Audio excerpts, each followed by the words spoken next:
हाय friends, good morning. Last period में हम लोगों ने देखा कि what is mean by angle of contact.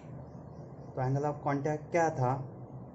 जो angle made by the tangent drawn to the free surface and the surface of the solid at the point of contact, that is called the angle of contact. तो ये जो angle of contact था, ये acute angle भी था, एब्ट्यूस angle भी था। ठीक है। According to that the free surface of the liquid form their shape according to the angle of contact. तो इसके वजह से हम लोगों ने ये भी देखा कि फिर जीरो एंगल ऑफ कांटेक्ट क्या होता है, एंगल ऑफ कांटेक्ट 90 डिग्री कब होता है। साथ साथ हमने shape of the liquid drops ये भी वहाँ पे देखा कि किसी सरफेस पे अगर आता है तो वो स्पेरिकल शेप बनता है, या फिर फैक्टर्स जो है उस एंगल ऑफ कांटेक्ट पे कौन कौन से फैक्टर्स अफेक्ट करते हैं। और तो और अपना जो सरफेस टेंशन जो होता है, that surface tension depends are affect by the some impurities and also temperature. तो अब हम देखेंगे आज के पीरियड में कि excess pressure across the free surface, मतलब फ्री सरफेस जो है प्लेन सरफेस है या कॉन्केव सरफेस है या कॉन्वेक्स सरफेस है, उसके हिसाब से लिक्विड में किस तरह से प्रेशर एक्सर्ट होता है। तो चलो स्टार्ट करते हैं वीडियो। तो ये जो एक्सेस प्रेशर जो होता है, that excess pressure exerts with in the liquid और आउटसाइड द लिक्विड। इसलिए हमें यहाँ पे 3 डायग्राम्स कंसिडर किए हैं।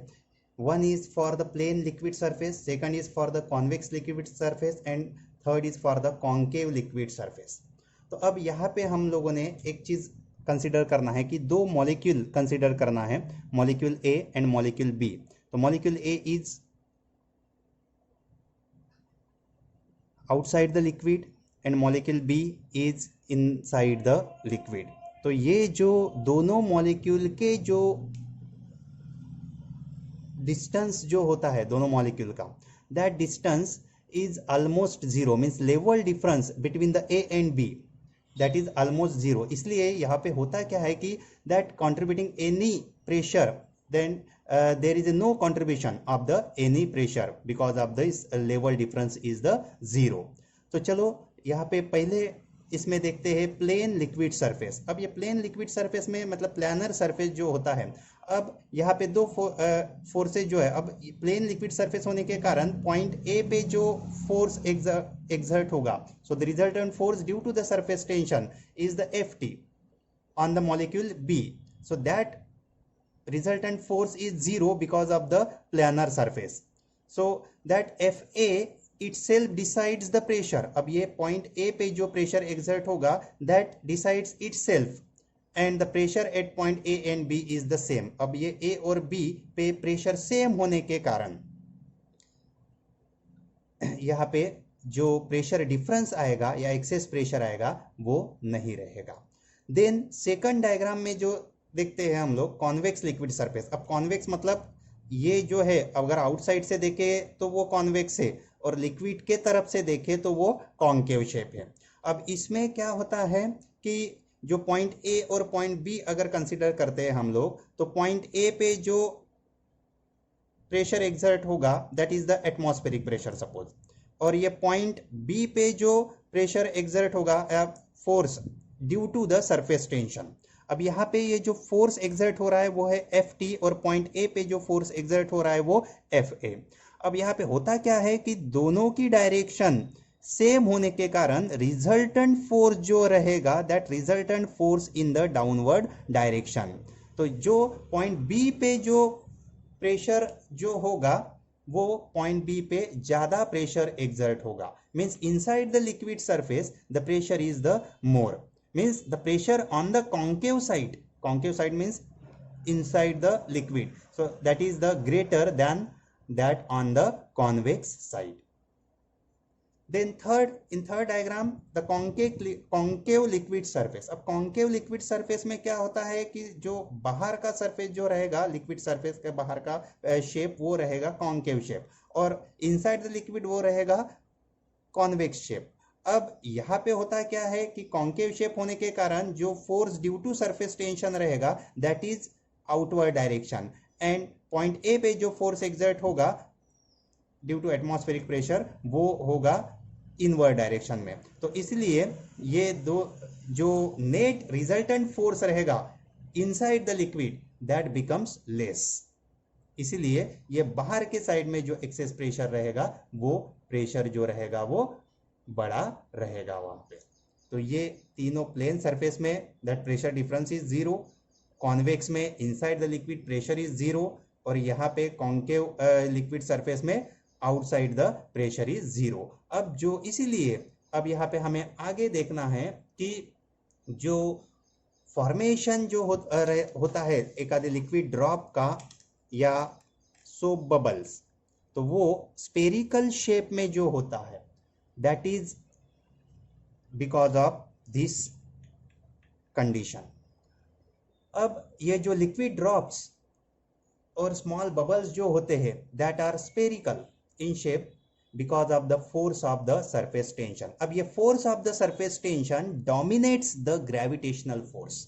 जो ग्रेविटेशनल फोर्स होता है वो ग्रेविटेशनल फोर्स को डोमिनेट करता है। मतलब यहाँ पे हम लोग देखेंगे कि जो सरफेस टेंशन का जो फोर्स होता है, मतलब जो एक्सेस प्रेशर वगैरह जो फॉर्म होता है, अब ये जो तुम्हें लिक्विड जो ड्रॉप्स दिखाई देते हैं वो स्पेरिकल शेप के होते हैं, मतलब सभी जो फोर्स है वो वहाँ पे कंट्रीब्यूट होता है और वो स्पेरिकल नेचर में वो उनका शेप फॉर्म होता है लिक्विड ड्रॉप का वगैरह।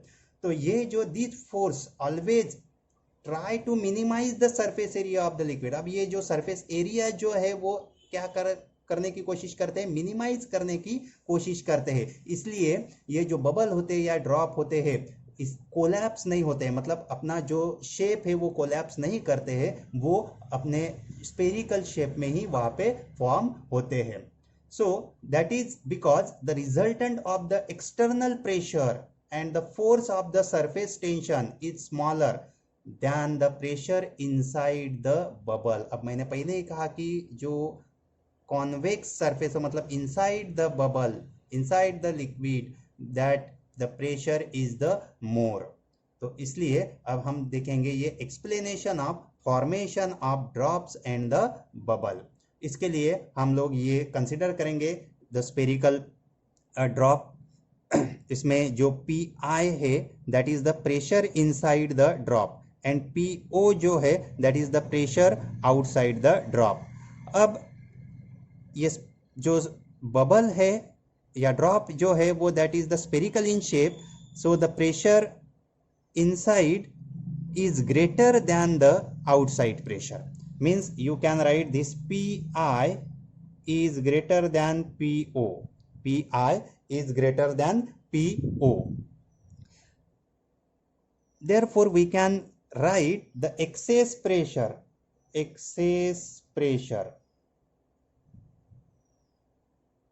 equals to PI minus PO. Excess pressure inside the drop is the PI minus PO. अब यहाँ पे कंसिडर करेंगे कि R, ये R है that is the radius of the drop. So that radius increases from R to delta R. अब इस क्या करेंगे कि ये जो ड्रॉप है वो अपना रेडियस डेल्टा आर मतलब स्मॉल अमाउंट में वो क्या कर रहा है, इंक्रीज कर रहा है, so that the pressure inside the drop remains almost constant. Small radius के वजह से हम लोगों को कंसिडर करना है कि जो प्रेशर रहेगा वो ड्रॉप के अंदर का वो कांस्टेंट रहेगा। तो इस सिचुएशन में मतलब इनिशियल जो रेडियस था वो r है, बाद में फाइनल रेडियस जो है वो r प्लस डेल्टा आर है। So initial surface area of the drop अगर कंसिडर करते हैं हम लोग, initial surface area, initial surface area of the drop that can be written as the 4 pi r square, वो क्या लिखेंगे हम लोग, 4 पाई आर स्क्वायर लिखेंगे। Then the final surface area, तो ये इनिशियल सरफेस एरिया को हम लोग A1 से डिनोट करते हैं, एंड फाइनल सरफेस एरिया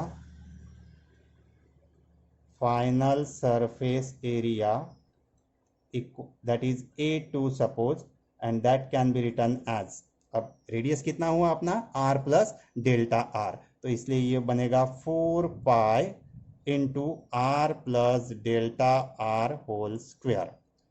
अब इसे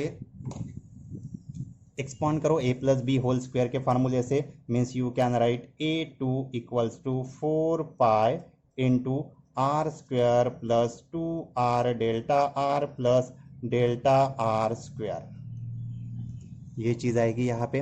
अब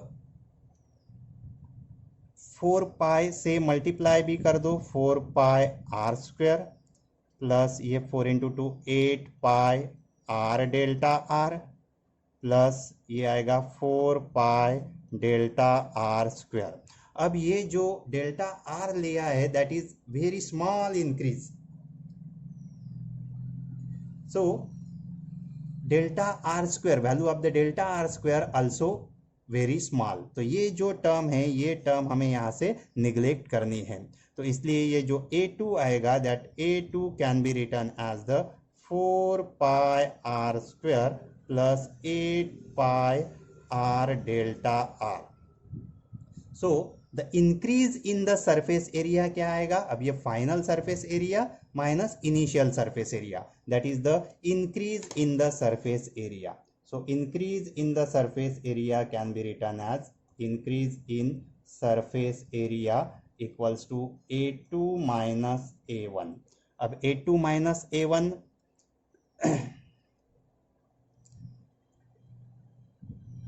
so increase in the surface area that can be written as the, that is a small increase, means dA, so dA equals to A2 minus A1, इस तरह से लिखेंगे।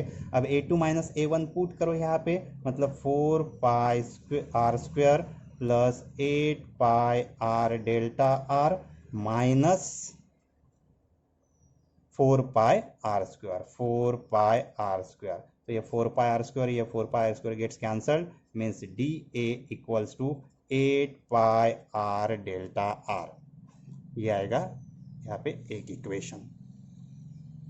अब ये जो ड्रॉप इंक्रीज हो रहा है वो इंक्रीज होने के वजह से वहां पे some amount of work is done, okay, means work is done to increase the surface area by dA and that is stored as excess surface energy. वो किस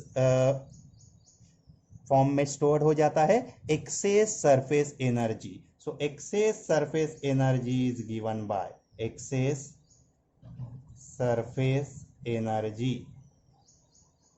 So that can be written as dW. So dW is equals to surface energy का formula surface tension into surface area. Okay. So this surface tension now can be written as T, and dA means this 8 pi r delta r. Okay, so this is the equation 2, means the excess surface energy, that is the dW equals to T into 8 pi r delta r. So this work done is equal to the, again this work done, that work done is also can be written as the, that is the force which causes the increase in the surface area of the bubble and the displacement delta r। मतलब work done का formula जो general formula है work done का, W equals to force into displacement, तो उस हिसाब से अगर देखा जाए तो that can be written as the dW equals to F into delta r। तो इसे इक्वेशन 3 देते हैं। अब the excess force is given by, अब फोर्स निकालते हैं, excess force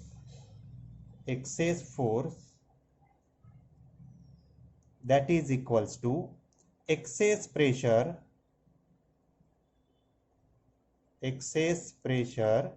into surface area अब this force F can be written as the excess pressure क्या है अपना PI minus PO into surface area कितना है 4 pi r square। अब यहाँ पे ये जो इक्वेशन 2 और 3 को इक्वेट करते हैं हम लोग, इक्वेशन 2 और 3 को इक्वेट करते हैं, then the equation 2 means dw left hand side equal है तो राइट हैंड साइड इक्वल के फॉर्म में लिखते हैं। So equating 2 and 3 equating 2 and 3 we get t into 8 pi r delta r that is equals to, अब ये जो है f की वैल्यू क्या है pi minus p0 4 pi r square, pi minus p0 into 4 pi r square, और ये delta r बचा है as it is, that is the delta r।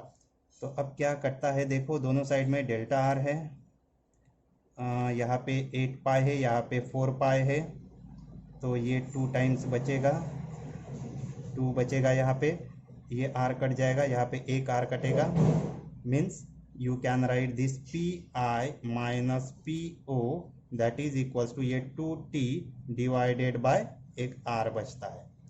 Okay, so PI minus P0 means excess pressure can be written as the 2t by r। So this is the expression or equation for the excess pressure inside a drop. So this is also called the Laplace law of the spherical membrane. तो अब ये drop के बारे में हुआ। अगर हम लोग सोप बबल अगर कंसिडर करते हैं for the soap bubble, so soap bubble को 2 फ्री सरफेसेस होते हैं in contact with the air, तो इसलिए एक इनर सरफेस होता है और एक आउटर सरफेस होता है, इसलिए यहाँ पे हम लोग जो dA का ये जो फार्मूला यूज करेंगे सरफेस एरिया का, that changes to dA equals to 2 times 8 pi r delta r होगा। ओके, सो फॉर बबल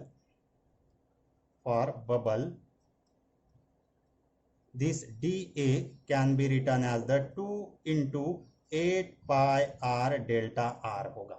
अगर इस हिसाब से हम लोग इस इक्वेशन को सॉल्व करते हैं, then while increasing the radius that is the delta r, then that can be written as the 2 into 8 pi r delta r। so work done by this excess pressure, तो उस वजह से ये जो dw आएगा, that dw can be written as the pi minus po into 4 pi r square delta r, and that is nothing but the t into ये आएगा तुम्हारा 8 into 2 16 pi r delta r equating करने के बाद। Okay, so that becomes the pi minus p0 that equals to 4t by r आएगा by solving this equation।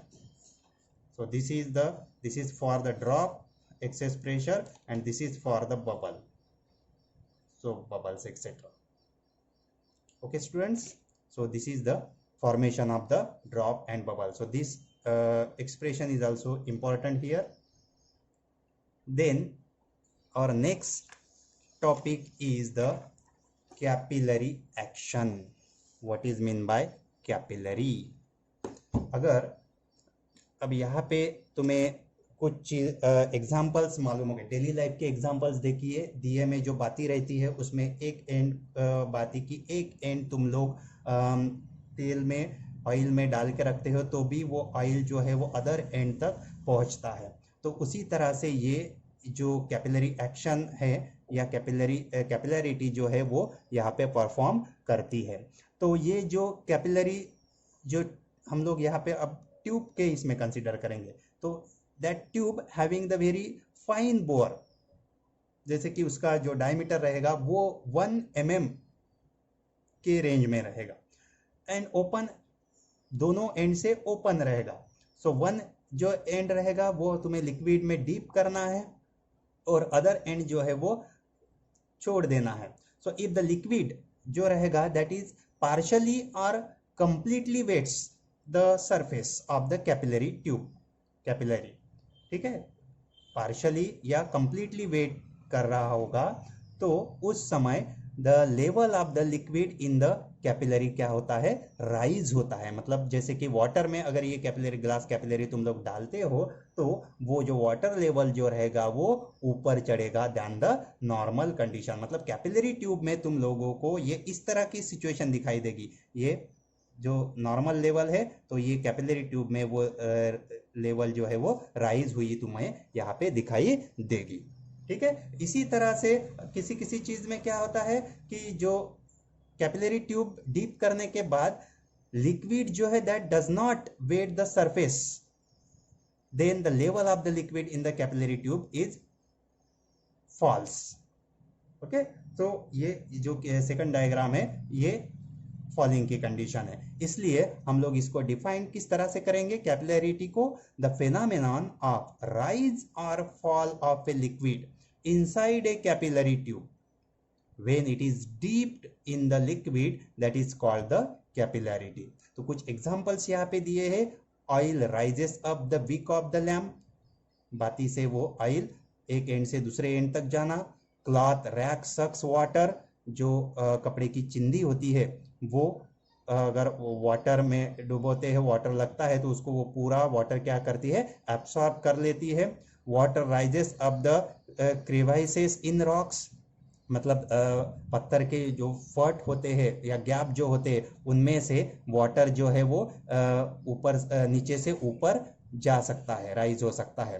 SAP and H2O rise up to the top most leaves in the tree, मतलब जो कुछ भी nutrients जो होते हैं पेड़ में मौजूद वो और वाटर वो पूरे के पूरे उसके टॉप मोस्ट लीव्स तक पहुंचते हैं। Okay, and the blotting papers absorbs ink, जो ब्लॉटिंग पेपर होते हैं वो इंक को एब्सॉर्ब करते हैं। तो ये सारे एग्जांपल्स है कैपिलरी एक्शन के। इसके बाद ये जो कैपिलरी फॉल और कैपिलरी राइज किस तरह से वहां पे होता है, तो ये चीज समझने के लिए यहाँ पे और से हम दो डायग्राम कंसीडर करेंगे।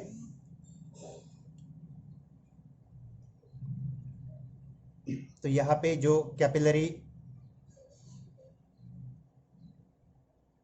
फॉल है इसमें देखिए कि कैपिलरी ट्यूब जो है वो लिक्विड में डीप की हुई है, जैसे कि हम लोग कंसिडर करेंगे कि मर्क्यूरी और glass capillary. Okay, so the shape of the mercury meniscus in the capillary is upper convex. तो यहाँ पे ये जो शेप दिख रहा है मिनिस्कस का वो अपर कॉन्वेक्स शेप दिखाई दे रहा है आपको। ओके, तो यहाँ पे हम लोग 4 पॉइंट्स कंसीडर करेंगे, A, B, C and D। तो ये जो पॉइंट A है that is just above the convex surface, convex surface के जस्ट अबोव है। ओके, और कहाँ है, कैपिलरी के इनसाइड में है। और पॉइंट B जो है that is just below the that plane surface, just below the convex surface, okay, and that is also inside the capillary। and point C जो है that is point C is just above the plane surface and outside the capillary। और point D जो है that is also outside the capillary but inside the liquid।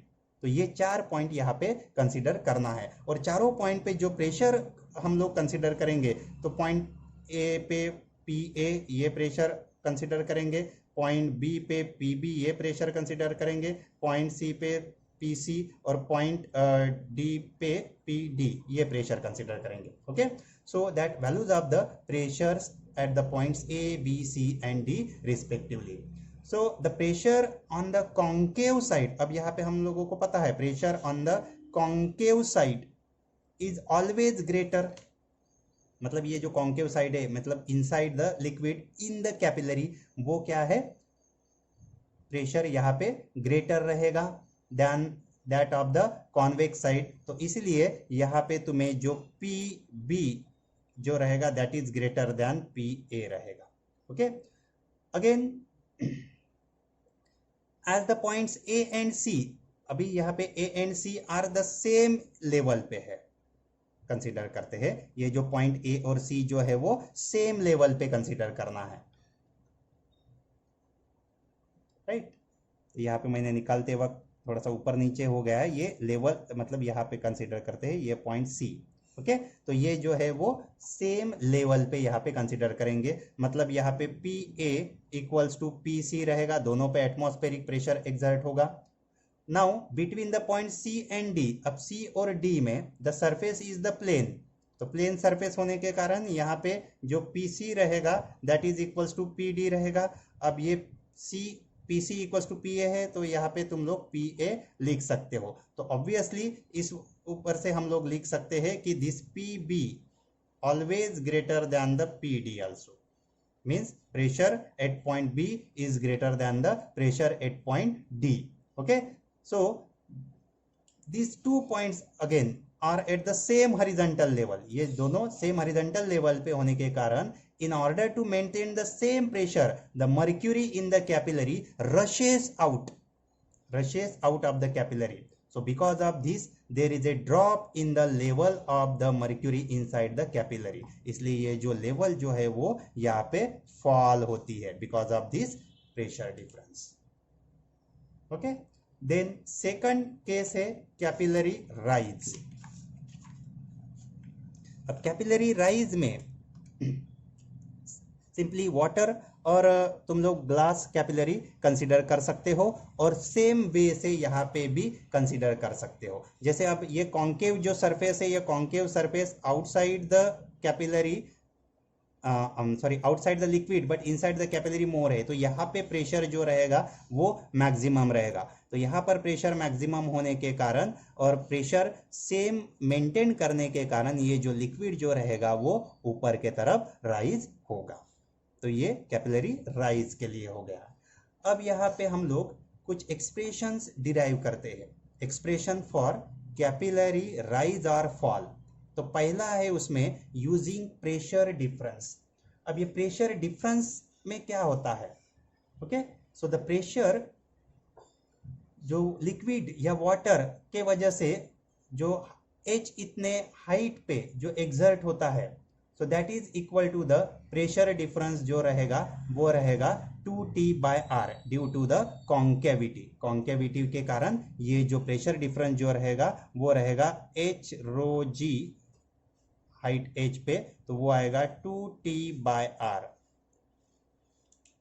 Okay, जो हमने अभी अपने drop के लिक्विड ड्रॉप के इसमें कंसीडर किया था. ठीक है, तो यहाँ पे जो रो है वो rho is the density of the liquid and g is the acceleration due to gravity. अब इसके लिए हम लोग ये एक ट्यूब कंसीडर करते हैं कैपिलरी की. So r, small r is the radius of the capillary tube and theta is the angle of contact. ये देखो, ये थीटा जो है वो ये जो कॉन्केव मेनिस्कस है ये टेंजेंट है, ये थीटा है. ठीक है, यहाँ पे एक पैरेलल लाइन देते हो, ये ट्रांसवर्सल है, तो यहाँ पे तुम्हारा ये एंगल भी यहाँ पे थीटा बनेगा. ठीक है, तो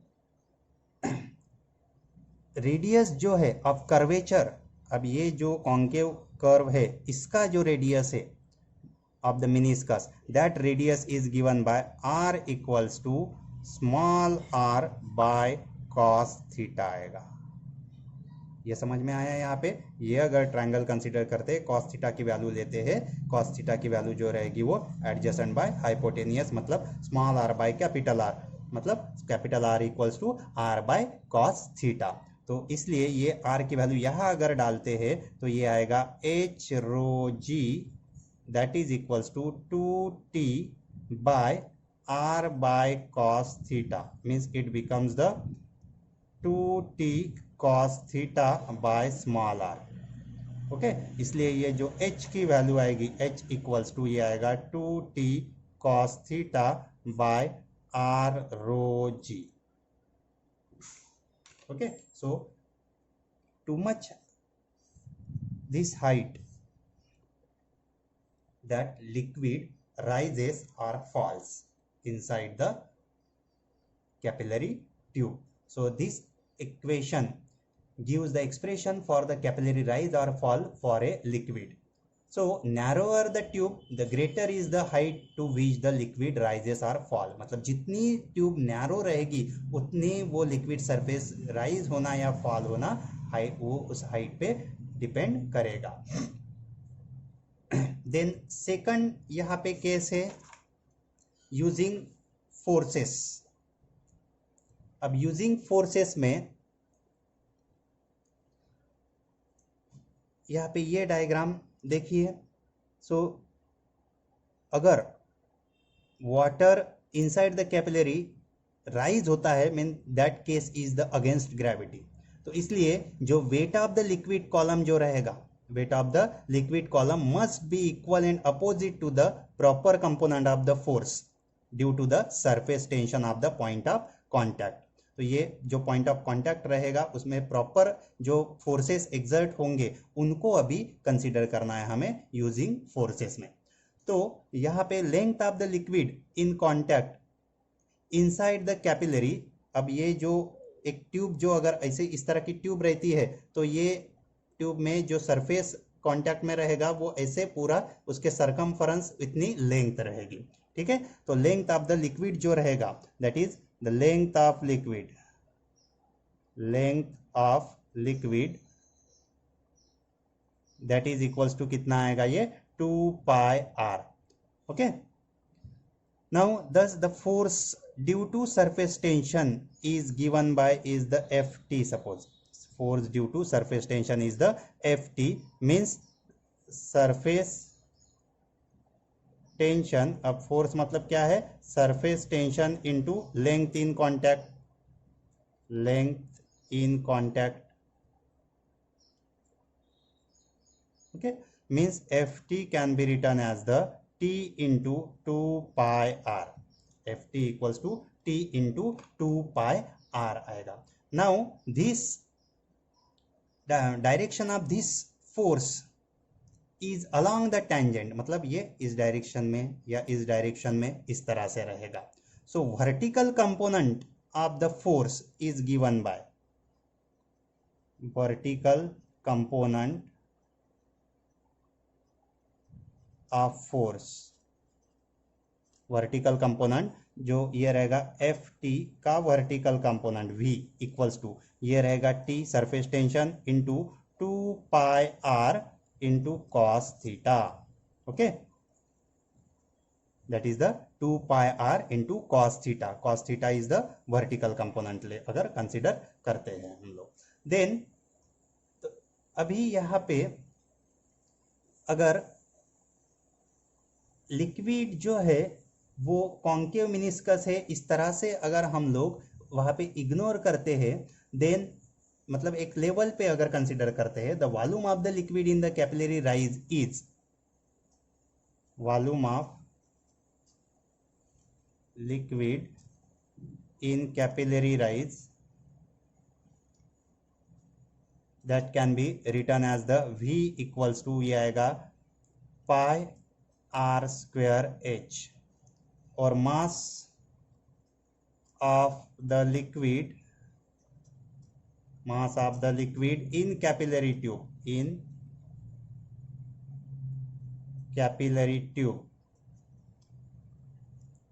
और कैपिलरी राइज जितना राइज हो रहा है. Okay, so that is equals to small m equals to वो आएगा pi r square h row. Okay, so this is the mass means volume into density pi r square h into rho. तो इसलिए weight जो रहेगा weight of the liquid in capillary, weight of liquid in capillary, तो ये rise हुआ या fall हुआ रहेगा, that is W equals to m into g. अब m क्या है, pi r square h rho into g ये आएगा. ठीक है, तो इसे तुम लोग एक इक्वेशन कंसीडर कर सकते हो. Now this is equal and opposite to the vertical component. अब ये जो रहेगा mg मतलब वेट, वेट मतलब वो ग्रेविटेशनल फोर्स रहेगा. So that is equal and opposite to the vertical component of the force due to the surface tension. अब ये जो vertical component of the force क्या है तुम्हारा, T into 2πr cos theta. और ये दोनों को क्या करेंगे हम लोग, ये इक्वेशन ए और ये 1 को कंपेयर करेंगे. सो comparing a and 1, then you will get this pi r square h rho g, that is equals to T into 2 pi r cos theta. Okay, so from this you will get the h equals to 2t cos theta by r rho g, and from this you can calculate also surface tension, that is the T equals to what, h r rho g by 2 cos theta. So this is the expression for the height